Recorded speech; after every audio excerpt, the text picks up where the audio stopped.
The following story is recommended for viewers that are ages 5 plus and may contain content that is sensitive to others. Hello, boys and girls.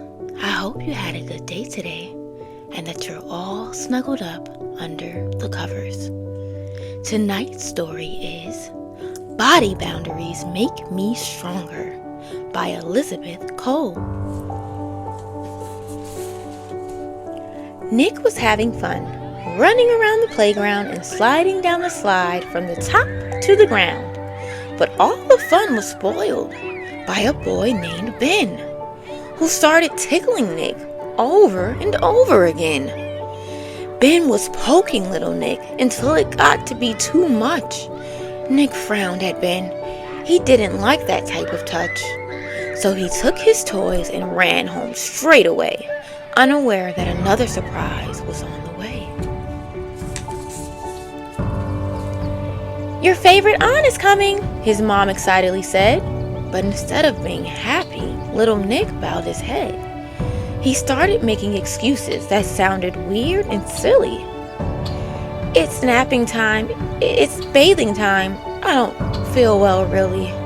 Nick's mom noticed him acting upset and a bit strange, too. "What's wrong, honey? Is there something bothering you?" Nick never lied to his mom and never lied to his dad. So he decided to tell them what made him upset and sad. "I don't feel comfortable when Ben starts to tickle and poke. For me, it's not a nice feeling, but for him, it's just a joke. And I love my dear auntie, please don't get me wrong, but her kisses are endless and her hugs are so strong." Nick's mom said, "Oh, honey, you have the right to choose. If you don't like the kissing and tickling, you can sure refuse. Kicks, punches, pinches, and pushes are not okay for you. But sometimes even pleasant touches can be unwelcome too. If someone touches you and you want them to let you go, remember, your body is only yours, and you can say no. With kind words, you can explain to everyone so that they understand. Instead of hugs and kisses, they can high five or shake your hand. You can't see your body boundary, but it doesn't mean it isn't there. It's your personal space, and you get to decide if you want to share. Everyone should respect that. At school, on the bus, or at the zoo. You can become uncomfortable if someone gets too close to you. If someone comes right up to you and talks too close to your face or breathes down your neck, they are invading your personal space. Think of your body boundary as an imaginary bubble. If anyone tries to break in, it can cause some trouble. It's the same way with your private places, hidden beneath your underwear. No one is allowed to touch or see them. No one should even dare. If someone tries to do it, someone you know or a stranger, immediately run and tell an adult that you're in danger." Nick asked, "What about the doctor I visited the other day?" Nick's dad smiled. "Doctors keep us healthy, and that's okay. They take care of our bodies to keep them strong as can be. And when you have a checkup, you go with your mom or me." "And how do I know I'm in danger if a person is kind?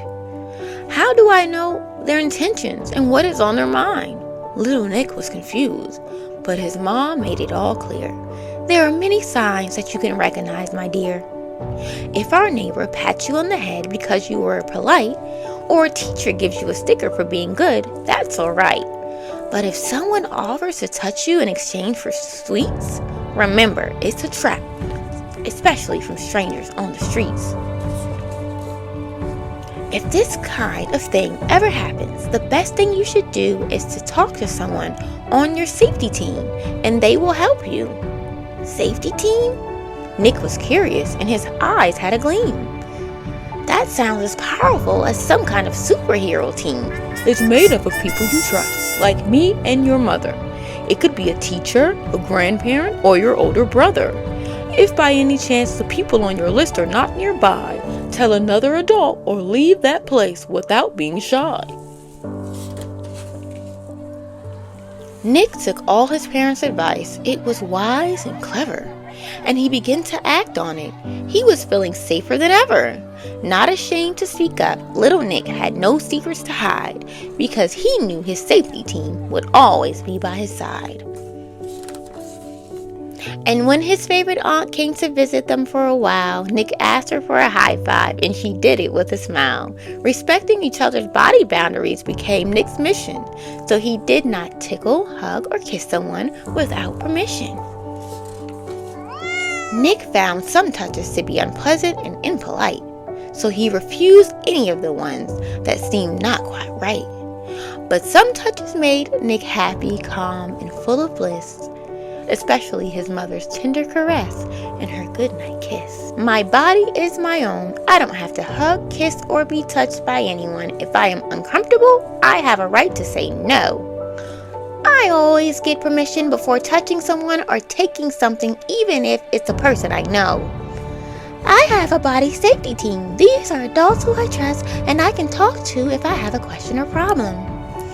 I will listen to my body's feelings when a situation makes me feel uncomfortable, scared, or nervous. No one should ask us to keep a secret, even if it's fun and especially if it makes me sad, scared, or if it's about private places. Private places are not to be shared with others. No one should look at or touch our private places. Thank you for watching. Please subscribe.